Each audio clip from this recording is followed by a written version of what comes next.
Halo Midikers, kembali lagi bersama saya di channel Movie Addict. Gimana kabarnya? Sehat? Di video kali ini Mimin akan membawakan film berjudul Kingdom yang dirilis pada tahun 2019. Film asal Jepang ini bercerita tentang perjuangan seorang budak yang juga ahli pedang dalam mempersatukan wilayah Cina yang terpecah belah. Kira-kira mampukah mereka menjalankan misi besar itu? Tanpa berlama-lama, mari kita simak alur ceritanya. Berlatar 255 tahun sebelum Masehi di sebuah tempat bernama Qin yang terletak di bagian barat Cina. Beberapa anak berpakaian lusuh dibawa menggunakan sebuah kurungan oleh dua orang lelaki. Lalu tiba-tiba mereka terhenti saat melihat Jenderal Wang Qi, salah satu dari 6 Jenderal Langit Agung di wilayah Qin. Mereka terkesima melihat wibawa Jenderal Qin memimpin ribuan pasukannya. Alkisah wilayah Cina terbagi menjadi 7 negara. Masing-masing dari mereka saling bertikai dan memperebutkan kekuasaan sejak 500 tahun yang lalu. Diramalkan bahwa kelak di Qin Barat akan lahir dua pemuda yang akan mengubah sejarah. Lalu kita diperlihatkan dengan tokoh utama kita, yaitu Xin dan Piao. Mereka berdua adalah budak yang bekerja untuk seorang majikan yang cukup kejam. Keesokan harinya, majikan mereka merasa tidak puas dengan kinerja Xin. Ia pun memukul Xin berulang kali. Karena itu, Xin bertekad untuk kabur dari tempat itu. Akan tetapi menurut Piao, mereka tidak akan terbebas dari perbudakan sampai mereka menguasai ilmu pedang. Mereka berdua mulai berlatih pedang menggunakan kayu yang mereka dapatkan dari hutan. Mereka bertekad untuk berlatih pedang sebanyak 10.000 kali, bahkan mereka bermimpi untuk menjadi Jenderal Langit Agung. Mereka pun berlatih setiap hari hingga tumbuh dewasa.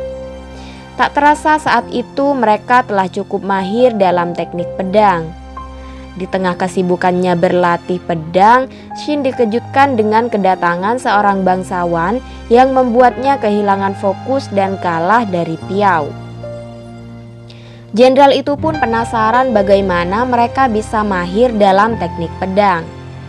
Merasa tak mendapatkan jawaban yang diinginkan, ia pun akhirnya pergi. Saat mereka tiba di rumah majikannya, mereka melihat bangsawan di hutan tadi tengah berada di sana. Sang majikan bilang bahwa bangsawan itu bernama Chang Wenjun, yang tak lain adalah salah satu menteri raja dan bermaksud untuk membebaskan Piao dan mempekerjakannya di istana. Mendengar hal itu, Piao meminta agar Xin ikut bersamanya. Sayangnya permintaan itu ditolak oleh Chang Wen. Malam pun tiba. Piao merasa ragu untuk menerima tawaran itu karena harus meninggalkan Xin sendiri. Xin pun meyakinkan Piao agar tidak menyayangkan kesempatan itu. Demi meyakinkan Piao, Xin berjanji suatu saat ia akan menyusul Piao ke istana. Setelah kepergian Piao, Xin berlatih lebih keras untuk mengasah kemampuannya agar lebih baik lagi dan bisa menyusul Piao ke istana. Suatu hari, Xin dikagetkan dengan kedatangan seseorang yang berlumuran darah di depan pintunya. Betapa kagetnya Xin saat tahu bahwa orang itu tak lain adalah Piao. Ia sedang diburu oleh prajurit adik sang raja yang tengah melakukan pemberontakan. Dengan terbata-bata, Piao meminta Xin untuk datang ke sebuah tempat dekat desa Hebei sembari memberinya peta sebagai petunjuk. Tanpa menjelaskan lebih detail, Piao akhirnya mati. Berangkatlah Xin bersama pedang Piao mengikuti arahan peta yang diberikan oleh Piao. Sementara itu, jasad Piao telah ditemukan oleh seorang jenderal bernama Zhou Qi. Bukan hanya mengurus jasad Piao, ia bahkan membantai habis seluruh warga desa yang menyaksikan kejadian itu. Kembali pada Shin, di tengah jalan ia dihadang oleh sekelompok bandit yang mengincar pedang Piao di tangan Shin. Berkat kemampuan bertarungnya yang berada di atas rata-rata, Shin berhasil mengalahkan seluruh bandit itu dengan mudah. Di waktu itu pula, adik sang raja yaitu Cheng Jiao telah menduduki tahta diiringi oleh para kolega dan sebagian besar prajurit raja yang berpihak kepadanya. Ia pun meminta agar prajurit terus memburu sang raja dan membawanya ke hadapannya. Tak lama sampailah Shin di sebuah gubuk yang menjadi tujuannya. Saat masuk, Shin pun terkaget melihat Piao yang telah mati tengah duduk dan berbicara kepadanya. Tak lama, seseorang menyerang gubuk mereka dari luar. Orang itu diketahui bernama Zhu Xiong. Ia diutus oleh adik sang raja untuk membunuh sang raja. Melihat sikap Piao yang sedikit berbeda, Shin baru mengerti bahwa ia adalah Raja Qin yang bernama Yin Zheng yang memiliki wajah yang begitu mirip dengan Piao. Shin pun marah kepada sang raja karena ia merasa kematian Piao hanya untuk menggantikan sang raja. Alih-alih menyerang raja, Shin malah menyerang Zhu Xiong yang telah membunuh Piao.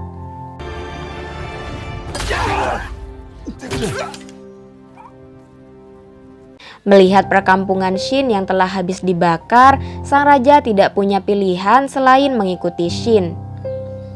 Di tengah perjalanan mereka bertemu seorang mata-mata berkostum burung hantu bernama He Liao Diao yang bersedia menunjukkan jalan pintas dengan imbalan sejumlah uang.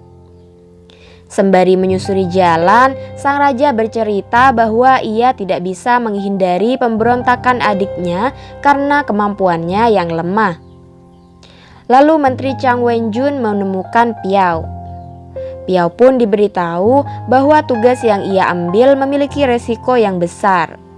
Namun Piao malah merasa terhormat dan menerimanya dengan senang hati. Shin pun dihadapkan pada dua pilihan, yaitu kembali menjadi budak atau ikut bersama sang raja. Kabar tentang kematian Zhu Xiong telah sampai di telinga adik sang raja. Merasa kesal dengan hal itu, ia pun meminta prajuritnya untuk segera membawa kepala sang kakak dan Chang Wenjun yang merencanakan semua itu ke hadapannya. Tak lama, mereka didatangi oleh Jenderal Wang Qi yang tak lain adalah Jenderal Langit Agung terakhir. Rupanya kedatangannya adalah untuk menyerahkan kepala Chang Wenjun ke hadapan adik sang raja. Melihat kondisinya yang telah hancur dan sulit dikenali, para koleganya sempat tidak yakin akan hal itu. Jenderal Wang Qi meminta tanah kekuasaan Chang Wenjun sebagai imbalannya. Tanpa berpikir panjang, adik sang raja pun menyetujuinya. Di tempat lain, Shin dan yang lainnya tiba-tiba diserang menggunakan panah oleh seorang pembunuh bayaran yang mengincar sang raja. Meski awalnya sempat kewalahan mengimbangi kemampuannya, Shin akhirnya berhasil mengalahkannya. Sayangnya sebuah panah beracun tanpa sadar telah tertancap di dadanya. Sang raja pun merawat Shin di kediaman raja terdahulu yang terletak tak jauh dari sana. Mereka berdua mempertanyakan bagaimana adiknya yang bernama Cheng Jiao bisa memberontak. Rupanya Ying Zheng adalah anak sang raja bersama penari. Sedangkan Cheng Jiao memiliki darah bangsawan murni dari ibunya. Sejak dulu Cheng Jiao selalu mempermasalahkan status Ying Zheng sebagai setengah bangsawan. Ying Zheng menduduki tahta di umurnya yang ke-13. Karena umurnya yang terlalu muda, seorang kanselir bernama Lu Buwei berada di pihaknya dan mengurus semua masalah kerajaan. Saat Lu Buwei pergi ke negara tetangga untuk urusan bisnis, disitulah Cheng Jiao mulai memberontak. Kini hanya Chang Wenjun satu-satunya harapan bagi sang raja. Keesokan harinya mereka dikepung oleh sejumlah prajurit. Shin pun bersiap untuk menyerang. Beruntung ternyata prajurit itu datang bersama Chang Wenjun yang mereka tunggu sejak semalam. Sementara itu, Cheng Jiao hendak mengambil alih kerajaan secara utuh. Untuk itu, ia mempersiapkan 80.000 pasukan untuk melengsarkan Lubue. Sementara itu, para prajurit menceritakan sebuah kejadian saat mereka melarikan diri dari istana, di mana saat itu Jenderal Wang Qi tiba-tiba muncul.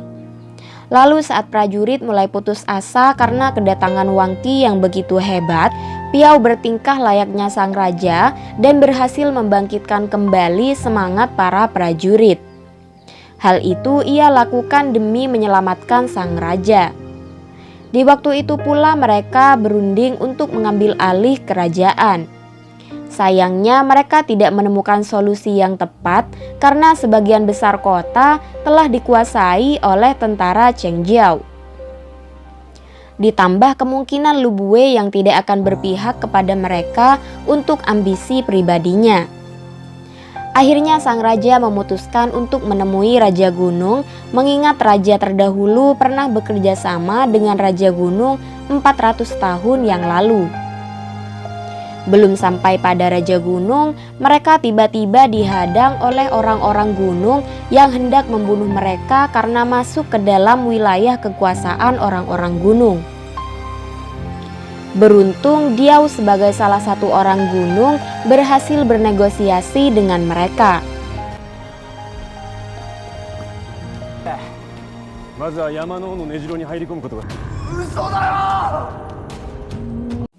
Mereka pun dibawa ke hadapan Raja Gunung yang bernama Yang Duanhe. Dahulu pada era kepemimpinan Dukmu, orang-orang hidup damai bersama masyarakat Qin. Namun setelah kematian Dukmu, raja berikutnya membantai orang-orang gunung yang hidup di Qin sehingga membuat mereka harus kembali ke gunung. Kejadian itu masih menyisakan luka bagi orang-orang gunung. Pada kesempatan itu, sang raja pun menyampaikan misinya yang ternyata lebih besar dari merebut kembali tahta Qin, yaitu menyatukan ketujuh negara di Cina dan menghentikan peperangan yang tak berkesudahan. Mendengar itu, Raja Gunung tidak lantas setuju mengingat insiden nenek moyang mereka. Lalu secara tak terduga, Shin dengan gayanya yang serampangan berhasil mengubah hati mereka semua untuk bergabung bersama sang raja demi tujuan nenek moyang mereka yang belum terwujud. Akhirnya dengan membuka topengnya, pemimpin orang-orang gunung yang ternyata adalah seorang perempuan memilih untuk beraliansi dengan raja.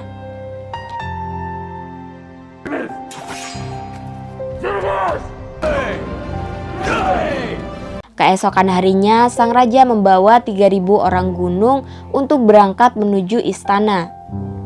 Sebelum itu mereka telah menyiapkan strategi, yaitu seluruh pasukan berpakaian layaknya orang gunung, lalu agar dapat masuk dengan selamat ke istana, mereka akan menyampaikan maksud kedatangannya sebagai upaya aliansi dengan kerajaan Qin. Sesuai rencana, Raja Gunung diizinkan untuk masuk membawa 50 prajuritnya. Dengan gagah berani, Yang Duanhe memimpin 50 pasukan ke dalam istana.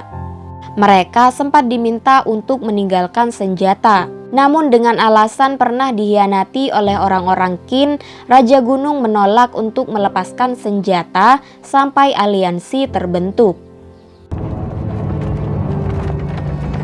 Sesampainya di gerbang inti istana, Ying Zheng memulai pertempuran.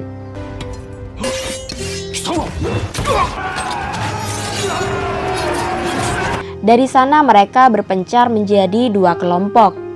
10 orang akan memasuki jalur rahasia untuk memulai pertempuran di tahta kerajaan. Sedangkan sisanya akan menjadi umpan di depan istana. Pasukan umpan yang dipimpin oleh Yang Duanhe dan Ying Zheng mendapat serangan dari prajurit kerajaan. Tak lama, pasukan kerajaan dibuat terkejut saat mendapatkan pasukan gunung yang telah tergeletak tertusuk panah bangkit kembali dan menyerang pasukan istana dengan membabi buta.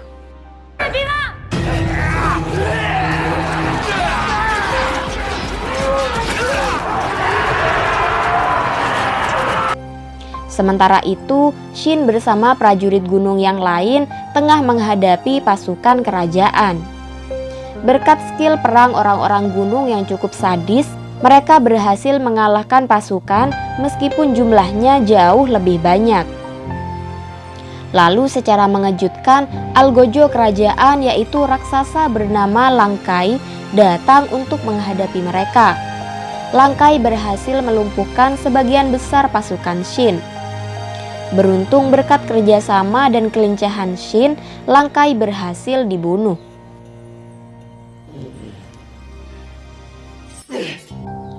Tak lama Shin berhasil masuk ke dalam tahta kerajaan. Dengan memandang remeh Shin dan yang lainnya, Cheng Jiao pun meminta Zhou Qi, seorang mantan jenderal, untuk menghadapi Shin dan kawan-kawan.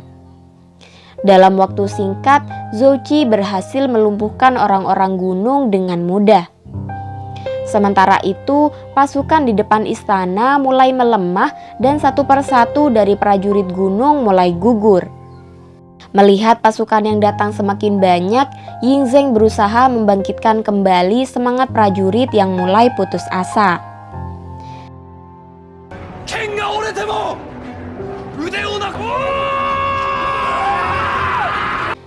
Tanpa tahu keadaan di luar, Shin mulai bertarung dengan Zhou Qi.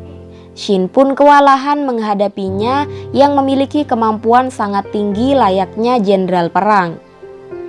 Dengan mudah ia berhasil melemahkan Shin. Lalu mengingat masa kecil dan ambisinya bersama Piao, energinya bagaikan terisi 100% dan pulih kembali. Lalu dengan gagah, ia melawan Zhou Qi dan berhasil mengimbangi kemampuan tingkat dewanya. Tak lama, Shin berhasil menghabisi sang jenderal. Merasa tidak aman, para kolega Cheng Jiao melarikan diri.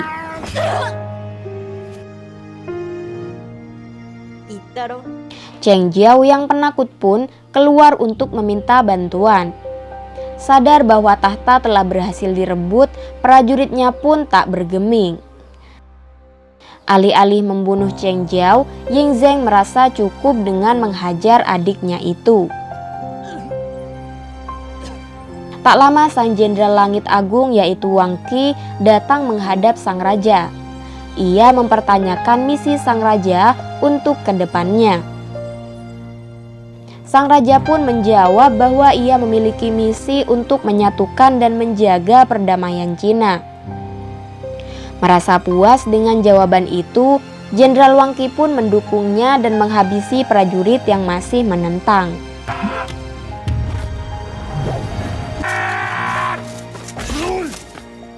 Sesaat sebelum pergi, Shin berjanji di hadapan Jenderal Wang Qi untuk menjadi seorang jenderal langit agung dan bertarung bersamanya kelak di medan perang. Dan film pun berakhir.